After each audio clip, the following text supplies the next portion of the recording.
It is on there. I'm casting from a laptop, so we're just sort of making things work as best we can. So if there is a couple of hiccups here and there, then please do excuse. Anyways, we do have to the bottom right hand side our red Terran player, INnoVation. Here on Dreamcatcher, he just took down Beyond 2-0, and honestly, he looked pretty good while doing it. We'll see what happens in the TvP. He already took down herO today, who I guess arguably isn't on the same level as herO in terms of, you know, pros players when we name top 5. herO probably doesn't quite scrape in there. So, a bit of a tougher opponent, but let's see what he can do. As herO from Root Game into the top left-hand side as we get this set up and rolling on Dreamcatcher again for game number 1. Interested to see some games on Dreamcatcher. Interested to see how this map just sort of plays out over time. So, again, we'll see how this works, we'll see what this does. We'll see what's going to happen over the next few minutes as we get this underway.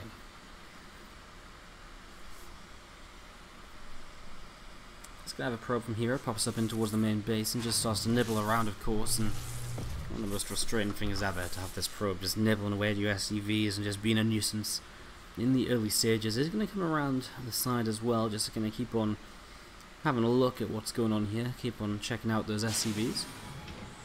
The Reaper starts up on this barracks, and again, the probe coming down to the low ground. SCV just continue to chase it, so SCV just looking to hunt and obviously just wants to throw down the command center in the next few moments is kind of the idea. And that probe is going to be, it takes quite a few shots, this probe. Eventually is going to get out of there and is going to be heading up towards the upper left hand side. Obviously doesn't want to stick around once the Reaper is here, because once the Reaper's around, then, well, obviously it's not going to be a pretty situation at all. Probe, believe it or not, doesn't win against the Reaper in a one-on-one duel. herO not doing anything ridiculous just yet, keeps the probe on the map, we'll see how he uses that later on, but hasn't already proxied a pylon for a Stargate on the map or anything like that, so looking fairly regular in that regard. He is only on one pylon though, so a second pylon is kind of late at this stage actually, I feel. The next is out of the shadow blind, is there only... There is a second pylon, where is the second pylon? Oh, it's right there. I really couldn't see that for a moment, it's like one pylon? That doesn't make any sense at all. Doesn't make any sense. But yeah, okay, a second pylon then. Probe just hidden up here, we'll see what it gets used for, maybe just a scout later, maybe it does throw down a pylon to warp some units in from, especially with a Twilight Council, you know, one pylon, even if it isn't powered by a gateway, it just helps you get another couple stalkers across the map to maintain presence with the blink play, which you're probably going to be opening up with here as herO at this moment in time. So just setting up in towards this as we do see the stalkers grabbing that Reaper.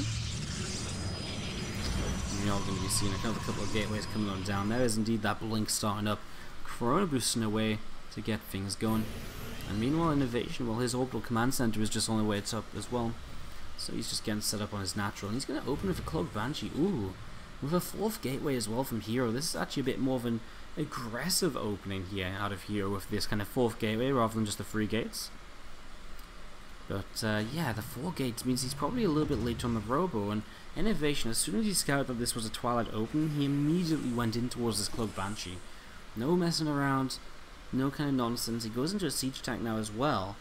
So INnoVation is really looking to opening quite aggressively here, right? I mean, this Banshee alone could just end the game if herO doesn't get something up soon.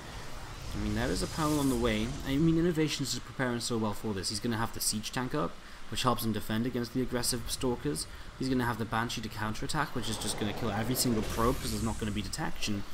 The only thing I think INnoVation could have just to make things a little bit better is one bunker. You add one bunker here and it just makes you that little bit safer.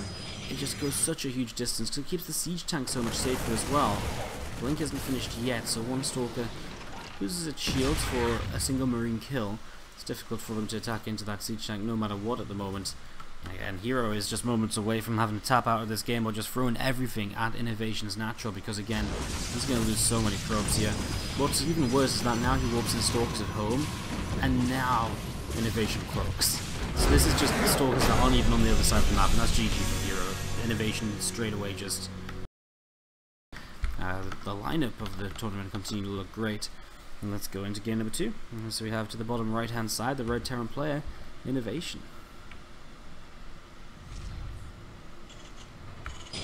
Into the top left are Blue Protoss, who really was just committed to the Blink Stalkers that game, no detection. It was herO.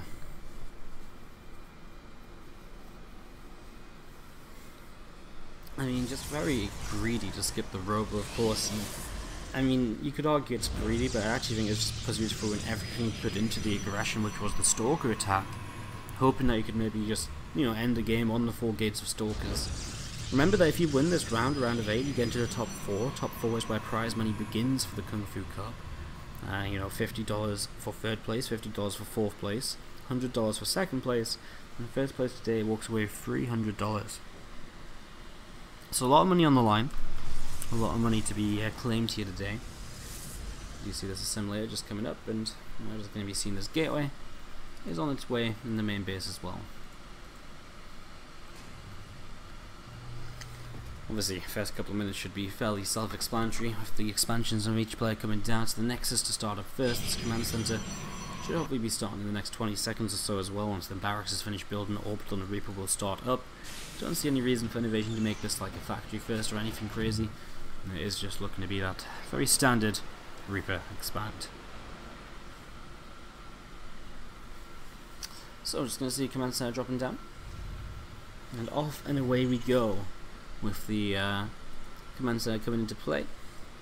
Again, first 2 minutes, exactly what we expect a TvP to be. And it's going to be the next minute or so, where the Pros player starts to throw down their tech structures, where the Pros player starts to decide what they should do. That's when we start to see just exactly what's going to be happening here, and just how this game is maybe going to start looking over the next few minutes, I suppose. Factory coming up to about halfway done here. Reactor starts up on the barracks as well. So far, so good, as we do see a second refinery also coming down from INnoVation in the main base. So second gas coming down. We're just going to be seeing the warp gate only working its way through on the cybernetics core here. To the right hand side, the Stargate is actually proxied, which is something I talked about the possibility of in game number 1. Didn't really mention it here in this game, but it is going to create maybe a little bit of an awkward moment too. The starport is proxied out of INnoVation, so this is already getting to be a little bit of a weird game. Apparently anything that begins with star has to be proxied on this map. 2 Hellions initially. So the way this is going to potentially work is 2 Hellions will generally lead into maybe a couple of Widow Mines or Cyclones, depending on what you're feeling. Because it's a starport, you can actually struggle to build Cyclones, so I'm not sure how much anti-air INnoVation is really going to have here. I'm not sure how much he's really going to have. 2 more Hellions, so he's not going to have any anti-air at all. The best part of this, I guess, is that there's not going to be much at home to defend against the Hellions. And so there is a lot of potential for damage right there, especially if he gets the medevac up. But, again, this Oracle is just going to be unstoppable for the moment, and I guess you just have to start building Widow Mines.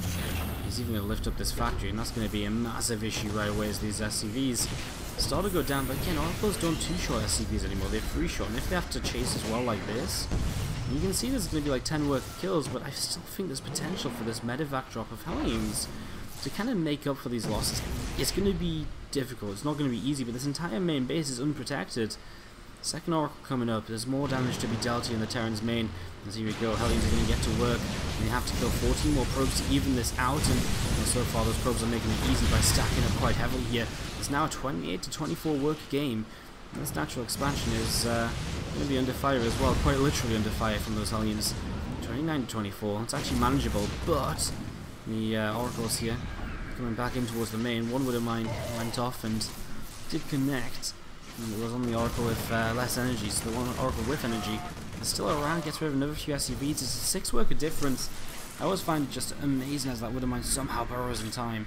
I always find it amazing how the how these kind of weird scenarios always seem to end up like so even in a game which you would just never expect to be even, because there was nothing to defend in the skies, or no anti-air at all for INnoVation back at home for a long time. Yeah, but again, he just got so much done. As you're going to be seeing this Oracle still sat, another Oracle coming in, but now Widow Mines are in the main base. Mineral line, there's one Widow Mine going off, and the second Widow Mine here as well. I mean, it's still nice because the Oracles can of course pick away at Widow Mines nowadays once they've fired. You're going to see a couple of Marines coming forward. It's one of the things that actually makes Banshee play a bit stronger, because you don't generally need a Robo to deal with Widow Mine attacks, so the Robos there less frequently, allowing for Banshees to do more. And again, as this drop finally gets shut down, it's still only a 1 worker difference. INnoVation has done enough. He's killed 23 workers and he's only lost 10. It's actually somewhat amazing. The fact that it's like a 13 worker difference in terms of workers killed, when there was a Banshee Sorry, and there was an Oracle that was unhindered. And anyways, here comes the Cloak Banshee as well. Here's the issue. I mean, if there's just one Banshee coming out at a time, I just don't think there's enough Oracles to actually drop down enough Revelations to save the day here. One Oracle at the moment, now he's building a Phoenix, but really he needs a second Banshee. Second Oracle, sorry, because otherwise the second Oracle is just going to show up, like right now, and it's just going to be able to kill even more probes. So INnoVation needs already started to take a worker lead as he cloaks this Banshee up. He will continue to expand on that worker lead. It's 20 energy on this Oracle, he needs 50 for Revelation. And all of this is just time in which this Banshee just sort of sits here and deals damage. I guess there is the shield battery, which is sort of healing a couple of units here and there. This Banshee also doesn't have a ton of energy, so it's actually going to kind of run out of energy before the Oracle gets the energy needed. Hero's just going to use the shield battery to try and keep some of these probes alive. I mean, I guess why not, right? Because it's going to keep quite a few of them alive. But again, INnoVation is just using this as a chance to get further and further ahead. And the Banshee runs out of energy. Next Banshee will just be kind of hit by a Revelation if there was an Banshee. He's building one now, but he didn't build it right away, so it's not ready to come in here right now. Which would have been nice as this Hellion comes in. And even if he just finds one or two more probe kills, it's again one or two more probes, it's just hero. You can't really afford to actually lose here. 3 workers killed. That worker count's just been crawling up from INnoVation, 42 to 36 at the moment. 6 worker lead plus the double mule available to Terran players.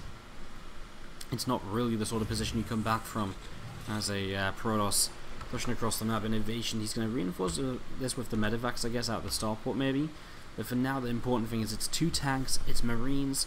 I like the fact that this Banshee is, I don't know why the starport lifted and went away. Where is the Banshee at the moment? The Banshee is just sat here. And he's just going to sit here and wait for the units to be out of position, you know, wait for the Stalkers, the Oracles. In fact, I mean, right now is actually pretty good because the Oracles and the Stalkers are both out on the map trying to kind of find these units. And he's using energy to kind of get rid of one of these siege tanks. Bunker will start up as this Banshee. Again, I mean, the shield battery's buying a lot of time. Yes, the Banshee will eventually get the kills, but it takes, again, quite a little bit of time. It's third Nexus under fire. Tank siege is up. The Widow Mines are here available to fight as well. Probes are pulling into this fight to help out. The siege tank gets taken down. The Widow Mines actually friendly fire heavily onto the Marines, which hurts a lot. This Banshee finally getting taken down as the Oracles revelate. The Phoenix comes through. Third base is saved. But it costs hero a bunch of workers once again, and now back down to 36, or 39 now as a round of ST, or round of probes just finish up. It's a 10 worker advantage still from INnoVation. If he just keeps building up like this on the 2 bases, there's just no way he doesn't end this game with a larger push here in the near future, right? There's a new starport at home even, so he actually has the opportunity to build in towards, you know, Medivacs properly now. And of course, Stimpak, Combat Shields, and +1 attack, all about to finish too. All of these are upgrades which are hugely important. And even better is, oh no way. He actually had that stasis ward so low, and I think he even thought he killed it. That he just wasn't paying attention there because he did get caught in quite a big stasis. It hurts, I mean, that's all his Marauders, a tank. It mostly just slows his army from pushing across the map, which is probably going to suck the most because obviously he wants to get across the map, and please don't get caught in this stasis ward as well. Oh my god, he is. The other half of his army. INnoVation. A little bit sloppy. Sees one stasis ward, maybe you should expect the other. Maybe he just thought they weren't there because, well, you know, probably the Protoss player should be saving energy on the Oracles for Cloak Banshees. Anyways, 3 Marauders, 4 Marines being built at a time. INnoVation will start a 3rd base behind this. Remember, hero has that 3rd base, it's just the army which is his disadvantage. So the stasis ward is really what buys hero a lot of time here. He needs it because, again, if he doesn't, he just straight up dies to this push across the map, which is initially bio tank. It's going to turn into bio Widowmine over time as well. As we see, Widowmine production has started up. This has bought so much time though. 2 Marines stimming ahead. This time they do set off a stasis. 1 Marine stimming ahead will set off another potentially. Scan actually spots that one there, but he goes to the right hand side of the 3rd base anyways. 20 more seconds and he's going to have +1 Storm. He's going to have extra gateways too, and he is going to have Storm now, but I think the extra gateways will go a huge way at the moment for hero, who just can't actually spend all this money. So this time the 3rd base will go down. He's just going to give it up immediately. Hero knows his best chance to maybe hope INnoVation runs into a stasis, maybe get some good storms off. There's no way he's going to be able to make this work while simply just kind of pushing in with his whole army at once. This is a high tempo, very ineffective storm there too, and while those extra storms come down, it's actually very good storms in fairness, and they do a lot of damage. Stasis gets set off on just 1 Widowmine. Another Widowmine burrows, doesn't go off just yet. A couple Oracles in the back get taken down too. Well, actually it would do if they had another Marine. But, yeah, I mean, Zealot's charging forwards, but there's just so much bio here. INnoVation, he created this lead for himself early. And after creating a lead early, it's going to be the end of Hero Villains Tournament. INnoVation. Making these games look fairly simple today. I feel as though both against Beyond and against Hero,